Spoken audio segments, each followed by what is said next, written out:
Эң биринчиден унубузду чарага элеп алып, анан ага жылуу суу даярдап, дрожь, туз, татымына жараша туз салып, анан кийин камыр кылып, аны 2 саатка ачытып коебуз дагы. Ачыган соң аны дал ушундай кылып, үзү кылып нанды жасап баштайбыз. Адатта духовкага 1-2ден бышырбай эле, мен чоң чарага эле камырды жууруп туруп эле тандырга жапкан мага ыңгайлуу.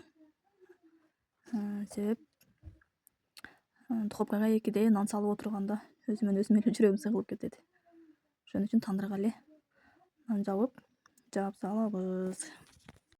Андан соң ушинтип тандырыбызга отту жагып баштайбыз. Муну күйгүзүп, тутандырып алайын. Айылдын ушунусу жакшы да. Биз ушинтип эле көп кылып эле нанды жаап алып, 10 күн нан жаппай талалап тентийбиз. Азыр тандырым дагы кызып калды. Азыр видеонун акырына чейин көрсөңүздөр, дальше нан жабып, алардын результаттары менен сиздер менен бөлүшүп кетем. Минекей тандырыбыз дагы сонун болуп, кызып даяр болуп калды. Сууктун күнүндө эшик суук, бирок мен жылуу. Тандырым бафылдап, өзүм дагы ысып, кайнап кеттим дагы. Видеону кандай кылып тартсам экен деп аябай ойлонуп отурган кербезим бул. Дал ушундай болуп, сонун болуп, ичи ап-апак болуп кызыды. Эми мунун чогун үйүп койдум. Эми нанды секин табак астына жабып баштайбыз. Андан акырына чейин көрүңүздөр. Карасам, колум капкара болуп кир болуп калган экен. Кой, муну колумду жууй калайын дагы. Анан нанымы жаап баштайын дедим. Капкара болгон кирлеримди эшип жууп, тазалап, анан кийин нанымы дагы алып чыгып алдым. Тандырга жаап баштайм. Бүгүн өзү бүгүн жаңы un алып келгенбиз. Ошону бүгүн жаңыдан биринчи жаап көрүп атам.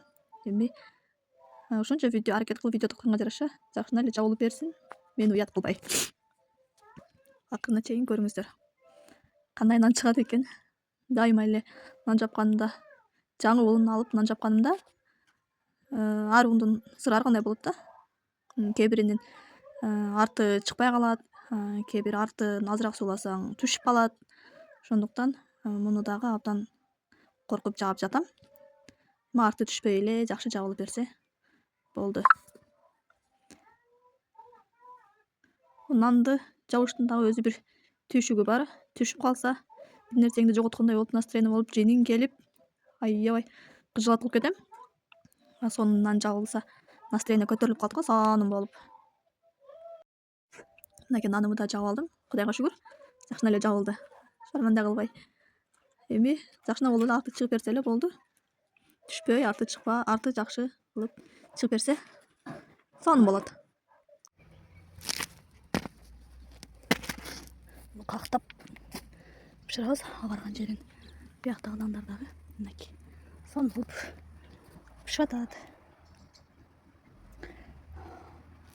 Нандын түйшүгү деле аябай оор, бир күндүк мээнетти алат бул нан дагы. Мынакей. Муну сөзсүздөр да. Дал ошентип нанды жылабыз. Мынакей. Акыркы наным ушинтип аркасы чыкпай атат. Ана. Көп сулап койдум. Акыркысын мынакей.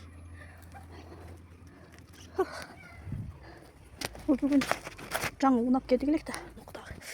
Өлдү эки нан.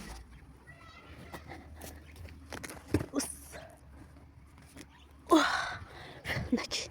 Жакшы жарым болсо дагы. Чыкты. Ай, Кудайым. Мынакей. Бирок ошентсем чыкты. Жакшы бүтүн. Мына эми азыр жейбиз.